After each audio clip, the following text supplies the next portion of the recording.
Hello Praveen Uttarardh students, உங்களுக்கு ரஸ் போட்டுக்கிட்டு இருக்கோம். அதில் வந்து ஹாஸ்ய ரஸ் அது பார்த்தோம். அடுத்தது இப்போ வீர் ரஸ் உங்கள் ஜிஎம்வி கியூஏ புக்கில் 59 பேஜ் நம்பரில் இருக்குது பாருங்கள், பார்க்கலாமா? வீர் ரஸ். வீர்னா உங்களுக்கு நல்லா தெரியும், வீரம், வீரத்தை தான் வந்து வீர் ரஸ்ன்னு சொல்லியிருக்காங்க. இங்கே என்ன கொடுத்துருக்காங்கன்னு பாருங்கள். இங்கே வந்து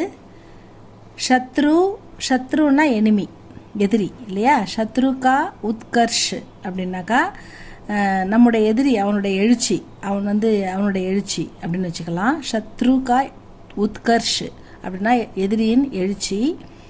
உஸ்கி லல்கார் அவனுடைய சவால், அப்படி உஸ்கி லல்கார்னா அவனுடைய சவால். தீனோ கி தஷா, தீனோன்றது இந்த இடத்துல வந்து தீன், ஏக்தோ தீன் மூணுன்னு நினச்சிக்காதீங்க, அது த, இது வந்து த. தீனோன்னா இந்த இடத்துல புவர், ஏழைகளின் நிலைமை. தீனோ கி தஷா. தேஷ் ஜாதி தர்ம கி துர்தஷா ஆதி, நாடு ஜாதி, நாட்டு நிலைமை, நாட்டினுடைய புவர், அதாவது கஷ்டமான நிலைமை அப்படின்னா, அதாவது நாட்டில் இருக்கிற ஏழ்மை, ஜாதி பிரச்சனை, தர்ம பிரச்சனை, இதெல்லாம் வந்து ஆதிக்கோ மிட்டானே கேலியே, இதெல்லாம் ஒழிச்சு கட்டணும். இந்த மாதிரி பிரச்சனை, ஜாதி மொழி இந்த பிரச்சனைலாம் இருக்கக்கூடாது, நாட்டு மக்கள் எல்லாம் ஒற்றுமையாக இருக்கணும் அப்படின்னு நினைக்கிறாங்க இல்லையா? மிட்டானேன்னா ஒழிச்சு கட்டுறது. இந்த மாதிரி மத பிரச்சனை, ஜாதி பிரச்சனை, ஏழ்மை, நாட்டிலேருந்து ஏழ்மையை விரட்டணும் அப்படின்லாம் சொல்லுவாங்கள்ல, அந்த மாதிரி நிலைமையெல்லாம் ஒழிச்சு கட்டுறதுக்காக. மிட்டானேன்னா அதெல்லாம் ஒழிச்சு கட்டி நாடை முன்னேறணும் அப்படின்னு நினைக்கிறதுக்காக. மிட்டானே கேலியே கிசி கே ஹிருதயமே ஜோ உற்சாக பைதா ஹோத்தாக, யாருடைய மனதுக்குள்ள ஒரு உற்சாகம், ஒரு உணர்வு, ஒரு வீரம் தோன்றுகிறதோ, உசுசே அதிலிருந்து தான் வந்து அந்த தைரியம், இதை தட்டி கேட்கணும், இதை தப்பை தண்டிக்கணும், நாடை வந்து சரி பண்ணணும், ஏழ்மையை ஒழிக்கணும், ஜாதி பிரச்சனையெல்லாம் ஒழிக்கணும், மக்கள் ஒற்றுமையாக வாழணும், எந்த பேதமும் இல்லாமல், அப்படிலாம் வந்து நல்ல ஒரு உயர்ந்த சிந்தனைகள் யார் மனசில் வந்து தோன்றுதோ அதிலிருந்து உற்பத்தி ஆகிறது தான் உசுசே வீர் ரஸ் பிரகட் ஹோத்தாக, அதுலேருந்து தான் வீரம் வருகிறது அப்படின்னு சொல்லியிருக்காங்க. ஆச்சாரியோனே வீர் ரஸ்கே சார் பேது மானேக, அதாவது ஆச்சாரியர்கள், குருக்கள் வந்து நம்முடைய முன்னோர்கள் வீர ரசத்துக்கு வந்து 4 விதம் இருக்கிறது அப்படின்னு சொல்லியிருக்காங்க. அதில் வந்து யுத்த வீர், யுத்தம் அப்படின்னா போர், தயா வீர் கருணை, தான் வீர் தானம், और தர்மவீர் தர்மத்தின் அடிப்படையில் நேர்மையாக நடக்கிறது. कुछ लोग सत्यवीर और कर्मवीर की भी கல்பனா அழகு கர்த்தேங்க, அதாவது சத்தியத்தை ஃபாலோ பண்ணுற ஒரு நேர்மையாகிற ஒரு வீரனையும், கர்மம் கடமையை தவறாமல் செய்கின்ற ஒரு உழைப்பாளி, ஒரு ஹார்ட் ஒர்க்கர், அதுதான் கர்மவீர்னு சொல்லுவாங்க. அவங்களையும் வந்து இது வேறுபட்டவைகளாக கல்பனா அழகு கர்த்தேங்க. இந்த மாதிரி வீரர்களை வந்து ஒரு செப்பரேட்டாக தனித்துவமாக கருதுறாங்க அப்படின்னு சொல்லியிருக்காங்க. இதில் இந்த ஸ்தாயி பாவ், அதாவது இந்த மாதிரி ஒருத்தருக்கு கோபம் வருது, வீரம் வருது அப்படின்னா அவங்களுடைய நிலைமை, அவங்க எந்த மாதிரியான தன்மை இருக்கும் அவங்கக்கிட்ட, ஸ்தாயி பாவ், வீரத்தின் நிலைத்த தன்மை என்ன அப்படின்னு கேட்குறாங்க. உற்சாகு ஆச்சரிய, உற்சாகித்து வியக்தி, எப்பயுமே அவன் வந்து ஒரு வேலையை செய்யறதுக்கு ஆர்வமாக இருப்பான். சண்டையாக இருந்தாலும் அதை எதிர்த்து நிற்கிறதுக்கும், தப்பை தட்டி கேட்கறதுக்கும் தைரியமாக ஒரு ஆர்வமாக முன்னாடி வருவான். அவன் தான் வந்து அந்த மாதிரி இருக்கிறவன் தான் வந்து கோவப்பட்டு சண்டை, எல்லா பிரச்சனையும் எதிர்த்து போராடுவான். அதுதான் வந்து உற்சாக அப்படின்னு சொல்கிறாங்க. ஆலம்பன் விபாவ், இந்த தொடர்பு உணர்வு என்னன்னாக்கா, வகு பரிஸ்திதி யா வியக்தி ஜிஸ்கா சாம்னா கர்னா படுத்தாக, அதாவது பரிஸ்திதினா நிலைமை, அல்லது வியக்தி, ஒரு ஆள் வந்தாலும், ஒரு கஷ்டமான நிலைமை வந்தாலும் அதை வந்து சாம்னா கர்ணானா எதிர்கொள்ளுதல், அப்படியே பயந்து ஓடிடாம அது என்ன தான் பார்க்கணும் அப்படின்ட்டு அப்படின்னு எதிர்கொள்ளுதல், அதை வந்து ஃபேஸ் பண்ணுறது, ஒரு ப்ராப்ளத்தை ஃபேஸ் பண்ணுறது. அப்படிப்பட்டவன் தான் வந்து இந்த மாதிரி அவனுடைய நிலைமை வந்து ஆலம்பன், எப்பயுமே அவன் வந்து எந்த பிரச்சனையும் எதிர்கொள்ள தயாராக இருப்பான். கர்ணா படுத்தாக, அதாவது வகு பரிஸ்திதி யா வியக்தி, ஒரு கஷ்டமான நிலைமையோ, அல்லது ஒரு ஆளோ ஒரு அநியாயமாக சண்டைக்கு வராங்க, இல்லை ஒரு அக்கிரமம் பண்ணுறாங்க அப்படின்னா வியக்தி, அந்த மாதிரி வியக்தியோ, ஜிஸ்கா சாம்னா அதை எதிர்கொள்ள கர்ணா படுத்தாக தயாராக இருப்பான்.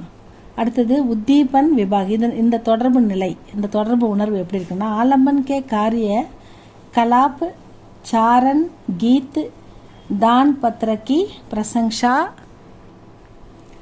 உத்தீபன் விபாவ். அதாவது தொடர்பு உணர்வு எப்படி இருக்கும்னா, இப்போ ஒருத்தர் கோபமாக இருக்கார், ஒரு விஷயத்தில் இறங்க போகிறாருன்னா ஒரு ஆர்ப்பாட்டமாக இறங்குவார் இல்லையா, ஒரு செய்ய போகிறேன் அப்படின்ற ஒரு உற்சாகமாக, ஒரு நல்ல உத்வேகத்தோட, ஒரு முயற்சியோட, ஒரு வீரத்தோடு இறங்குவார் இல்லையா. அதுதான் ஆலம்பன்கே காரிய கலாப். அப்படியே அவர் வீரமாக செயல்படுற அந்த செயல். சாரன் கீத், அதை புகழ்ந்து அதை புகழ்ந்து சொல்லுவாங்க, தைரியமான ஒன்றா நீ ரொம்ப அப்படின்னு சொல்லுவாங்க. அந்த மாதிரி இப்போ சாரன் கீத், அதை தொடர்பான புகழ்ந்து பாடுகின்ற பாடல்கள். தான் பத்திரக்கி பிரசங்ஷா, அதாவது தானம், ஒரு ரெசிப்டில் தானம் 5000 500 அப்படி கொடுக்குறாங்க இல்லையா, அதை பாராட்டி சொல்லுதல். பிரசங்ஷானா பாராட்டுறது, தான் பத்திரன்னா தானம் வழங்கும், நன்கொடை சீட்டுன்னு வச்சுக்கலாம், அதை பாராட்டுதல். இது மாதிரி தொடர்பு உணர்வுகள் ஏற்படும் அப்படின்னு சொல்லியிருக்காங்க. நெக்ஸ்ட் பேஜில் பாருங்கள் ஸ்டூடெண்ட்ஸ், நெக்ஸ்ட் பேஜில் பாருங்கள் அனுபவ். நெக்ஸ்ட் அனுபவம். அனுபவன்றது அனுபவம்.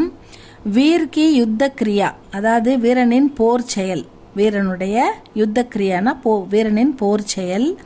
அப்புறம் கர்வோக்தி, கர்வோக்தின்னா கர்வம். யாச்சக்கா ஆதர் சத்கார், அதாவது யாசகம் கேட்பவனுக்கும் மரியாதை. இது போன்ற அனுபவங்கள் ஏற்படும். சஞ்சாரி பாவ், அதாவது உணர்வு, தொடர்பு உணர்வு அப்படின்னா என்னென்ன உணர்வுகள் ஏற்படும்னா, ஹர்ஷ, வெற்றி அடைஞ்சால் மகிழ்ச்சி ஏற்படும். உக்ரதா, உக்ரதா அப்படின்னா சீற்றம், உக்ரதானா சீற்றம் ஏற்படும். அமர்ஷ், அமர்ஷ்னா மனக்கசப்பு, அமர்ஷ்ன்றது சில விஷயங்களில் மனக்கசப்பு ஏற்படும். கர்வம், நம்ம வின் பண்ணிட்டோம்னா கர்வம், ஒரு ப்ரௌடு ஏற்படும். முதலியான தொடர்பு உணர்வுகள் ஏற்படும். ஆதி அப்படின்னு சொல்லிட்டாங்க. ஹர்ஷ, உக்ரதா, ஹர்ஷன்னா மகிழ்ச்சி, உக்ரதானா சீற்றம், அமர்ஷனா மனக்கசப்பு, கர்வன்னா ப்ரௌடு, அதாவது பெருமிதம், ஆதி அப்படின்னு சொல்லிட்டாங்க. உதாகரன் பார்க்கலாம். இந்த போயம் கொஞ்சம் ஈஸியாக தான் இருக்குது, உங்களுக்கு புரிஞ்சு நல்லா மனசில் ஏறினா படித்து ஒரு 2 வரியாவது எழுதுங்க, இல்லைன்னா கீழே இருக்கிற டெஃபினேஷன் எழுதுங்க. உதாகரன், மை சத்திய ககத்தாகும், நான் சத்தியத்தை சொல்கிறேன். சக்கே, சக்கா சக்கேன்னா தோழி, தோழா, நண்பா, நான் உண்மையை சொல்கிறேன். மை சத்திய ககத்தாகும் சக்கே அப்படின்னா தோழா, நான் உண்மையை சொல்கிறேன். சுகுமார் மத் ஜானோ முஜே, என்னை மிகவும் நல்லவன் என்று நம்பிவிடாதே. சுகுமார் மத் ஜானோ முஜே, என்னை ரொம்ப ரொம்ப நல்லவன் அப்படின்னு நம்பிடாத. ஜானோன்னா அப்படி நினச்சிடாத என்ன அப்படின்னு சொல்கிறான். யமராஜ் சேபி யுத்தமை பிரஸ்துத்து சதா ஜானோ முஜே, நான் யமராஜனையும் எதிர்த்து போரிடுவேன். சண்டைன்னா யமராஜனாக இருந்தால் கூட எதிர்த்து நான் சண்டை போடுவேன். யமராஜ் சேபி யுத்தமே பிரஸ்துத்து சதா ஜானோ முஜே, நான் யமராஜனையும் எதிர்த்து சண்டை போடுவேன். ஹே அவர் ஹிக்கி, மேலும் என்ன சொல்கிறேன்னா, தோ பாத் கியா, அதாவது நான் என்ன சொல்ல வரேன்னா, கர்வமை கர்த்தா நகி, நான் இதுக்கு மற்றவங்கள பார்த்துலாம் கர்வம் அடையிறதில்ல. கர்வமை கர்த்தா நகி, நான் யாரை பார்த்தும் கர்வம் அடையிறதில்ல. மாமா தத்தா நிஜ தாத்து சே, என்னுடைய மாமாவாக இருந்தாலும், நிஜ தாத்து சே என்னுடைய சொந்தக்காரங்களாக இருந்தாலும், யுத்தமே டர்த்தா நகி, நான் போரில் யாரையும் கண்டு டர்னா பயப்பட மாட்டேன் அப்படின்னு சொல்லியிருக்கு. இதான் இந்த 4 வரி. இதோட டெஃபினேஷன் பாருங்கள். युद्ध के लिए निकलते हुए अभिमन्यु के इस वचन में वीर रस झलकता है. போருக்கு புறப்படும் போது, யுத்த கேலியே நிகழ்த்தே ஹுயே, போருக்கு புறப்படும் போது அபிமன்யு யாருன்னா அர்ஜுனனுடைய மகன், வீர அபிமன்யுன்னு சொல்லுவாங்க, ரொம்ப வீரமாக இருப்பான் அவன். வீர அபிமன்யு கே இஸ் வச்சன், போருக்கு புறப்படும் போது அவன் சொல்கிறான் இந்த வார்த்தையை, மேலே பார்த்தேன் இல்லையா, மாமாவாக இருந்தாலும் சொந்தக்காரங்களாம் நான் பயப்பட மாட்டேன், எமனாக இருந்தாலும் அவனை எதிர்த்து போரிடுவேன், என்னை நான் உண்மையை சொல்கிறேன், என்னை ரொம்ப நல்லவன் நினச்சிடாத அப்படின்னு அவன் சொல்லுவான். அப்போ அதான் சொல்கிறாங்க, யுத்த கேலியே நிகழ்த்தே ஹுயே அபிமன்யு கே இஸ் வச்சன் மே வீர் ரஸ் ஜலக்தாக, இதில் வீரரசம் பிரதிபலிக்கின்றது அப்படின்னு சொல்லியிருக்காங்க.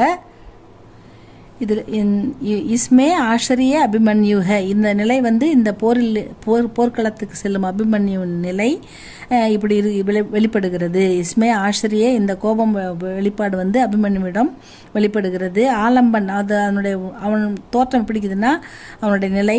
யுத்தமே சாம்னா கர்னே வாலே, எதிர்கொள்ள வேண்டிய, யுத்தத்தில் எதிர்கொள்ள வேண்டிய எதிரி. சத்ரு தான் அவனுக்கு எதிரி. சத்ருவோங்கே அத்தியாச்சார் உத்தீபன்க, அவங்களுடைய அந்த பேரழிவு, அவங்களுடைய கொடூரமான செயல் தான் தூண்டுதல் உணர்வு, இந்த போருக்கு அவனை தூண்டுகிறது. யமராஜ் சேபி யுத்த கேலியே தயார் ரகனா, எவனாக இருந்தாலும் நான் எதிர்த்து சண்டை போடுவேன் அப்படின்னு தயாராக இருக்கிறது. ஏன்னா அவனுக்கு சாவு நிச்சயம்னு தெரிஞ்சு போச்சு. ஏன்னா அவனை நிறைய பேர் வந்து ரவுண்டு கட்டிடுவாங்க, நம்ம படிச்சிருக்கோம்.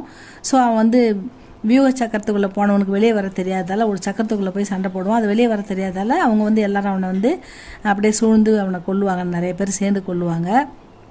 அதனால் நான் எமனாக இருந்தாலும் கடைசி வரைக்கும் சண்டை போடுவான் அபிமன்யு. யுத்தமே ந டர்னா, அந்த போரை பார்த்து நான் பயப்பட மாட்டேன், டர்னான்னா பயப்பட மாட்டேன். அனுபாவுக, இது வந்து அவனுடைய உணர்வு. இன் வச்சனோமே வியக்த கர்வோக்தி, இதில் வந்து அவனுடைய கர்வம், அவனுடைய தற்பெருமை.